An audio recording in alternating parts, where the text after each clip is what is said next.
हाय, इस वीडियो में हम डिस्कस करेंगे competing values framework. Now this model was given by Cameron and Quinn और इस मॉडल के हेल्प से उन्होंने डेवलप किया था 4 तरह के ऑर्गेनाइजेशनल कल्चर। तो ये जो कंपीटिंग वैल्यूज है, यहाँ पे ये कंपीटिंग क्यों यूज किया गया है? क्योंकि जो दो पेयर है यहाँ पे वैल्यूज की, वो क्या है, ऑपोजिट है एक दूसरे के। जैसे यहाँ देखते हैं, पहला पेयर क्या है, फ्लेक्सिबिलिटी वर्सेस स्टेबिलिटी।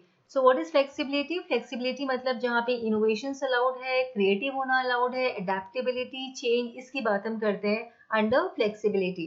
स्टेबिलिटी में क्या है, कंसिस्टेंसी, कंट्रोल, ज्यादा चेंजेस नहीं, रूल्स को फॉलो करो, दैट इज स्टेबिलिटी। ठीक है, ये है पहला ऑपोजिट पेयर ऑफ वैल्यूज। दूसरा है internal focus versus external focus. Internal focus मतलब when the company is emphasizing और focusing on, किस पे वो फोकस कर रही है, इंटरनल सिस्टम पे, इंटरनल प्रोसेस पे, एम्प्लॉय पे, टीम वर्क पे। एक्सटर्नल फोकस मतलब ऑर्गेनाइजेशन के बाहर की चीजें, जैसे कस्टमर्स, कंपटीशन, मार्केट, ये सारे क्या है, एक्सटर्नल फोकस है। तो ये दोनों जो है, these are the two pairs of opposite values. इनको यूज करके उन्होंने क्रिएट किया था 4 तरह के ऑर्गेनाइजेशनल कल्चर। ठीक है, clan culture, hierarchy culture, adhocracy culture and market culture. तो ये जो सारे कल्चर है, ये हम लोग डिस्कस करेंगे एक एक करके डिटेल में। Okay, first culture is clan culture. Clan यानी क्या होता है, एक बहुत बड़ा सा ग्रुप जहाँ पे कि जो मेंबर्स होते हैं वो आपस में रिलेटेड रहते हैं एक दूसरे के, यानी a kind of extended family. तो जो भी ऑर्गेनाइजेशन जहाँ पे क्लैन कल्चर फॉलो होता है, वहाँ का एटमोसफेयर कैसा होगा, थोड़ा फैमिली टाइप होगा। वर्क प्लेस बहुत फ्रेंडली होगा, मेंबर्स जो है वहाँ पे बहुत लॉयल होते हैं, ट्रेडिशंस को फॉलो करते हैं। It feels like we are a part of extended family. ये मेन कॉन्सेप्ट है क्लैन कल्चर का। लीडर्स कैसे होते हैं वहां पे, वो बहुत गाइड करते हैं, ठीक है, अपने मेंबर्स को। They act as a guide, they support their members. वो एज अ पेरेंटल फिगर जो है वहां पे रहते हैं, वो फैसिलिटेट करते हैं अपने एम्प्लॉयज को। वो जब भी किसी भी तरह के मतलब उनको हेल्प की जरूरत होती है, किसी तरह की सुपरविजन की जरूरत होती है, गाइडेंस की जरूरत होती है, दे मेंटर देम। तो ये है उनका लीडरशिप का स्टाइल। कोर वैल्यूज क्या होता है इस तरह के कल्चर में, मतलब टीम वर्क, सब मिलके काम करेंगे, सभी का पार्टिसिपेशन जरूरत है, सभी की बातों को सुना जाएगा, माना जाएगा। कंसेंसस मतलब जहां सब एक दूसरे मतलब सब लोग डिस्कस करेंगे और जो जिस पॉइंट पे सब लोग रेडी होंगे उसको ज्यादा इंपॉर्टेंस दिया जाएगा। एम्प्लॉयज के डेवलपमेंट पे ज्यादा ध्यान देते हैं यहाँ पे। सो this is the core value of clan culture. Example क्या है, स्टार्टअप या फिर फैमिली ओन बिजनेस। ठीक है, नेक्स्ट इज हायरार्की कल्चर। तो हायरार्की कल्चर में क्या होता है, कंट्रोलिंग, मतलब वहाँ का जो स्ट्रक्चर होता है बहुत फॉर्मल होता है, बहुत ही प्रोसीजर्स, रूल्स, रेगुलेशंस सबको फॉलो करते हैं, स्टैंडर्ड ऑपरेटिंग प्रोसीजर होता है वहाँ पे। ठीक है, लीडरशिप स्टाइल क्या होगा यहाँ पे, जो मैनेजर या जो लीडर होगा वो कोऑर्डिनेट करेंगे अलग अलग डिपार्टमेंट्स के, अलग अलग एक्टिविटीज को कोऑर्डिनेट करेंगे, ऑर्गेनाइज करेंगे सारे एक्टिविटीज को, ताकि वहां पे अच्छे से काम हो सके। वैल्यूज क्या होता है यहाँ पे, क्योंकि ये हायरार्की कल्चर है तो इनको बहुत ज्यादा फ्लेक्सिबिलिटी या चेंज नहीं पसंद है, इनको कंसिस्टेंसी पसंद है, इनको प्रेडिक्टेबिलिटी पसंद है, मतलब अनसर्टेनिटी नहीं पसंद है इनको। ठीक है, एम्प्लॉयमेंट सिक्योर, ये सारा कुछ इनका क्या है, वैल्यूज है, फीचर्स है। एग्जाम्पल जैसे गवर्नमेंट एजेंसीज, ठीक है, ट्रेडिशनल बैंक जैसे फंक्शन करती है, military structures, this comes under hierarchy structure. ठीक है, next is एडोक्रेसी culture. Adhocracy culture में क्या होता है, यहाँ का जो कल्चर होता है वो बहुत ही डायनामिक कल्चर होता है।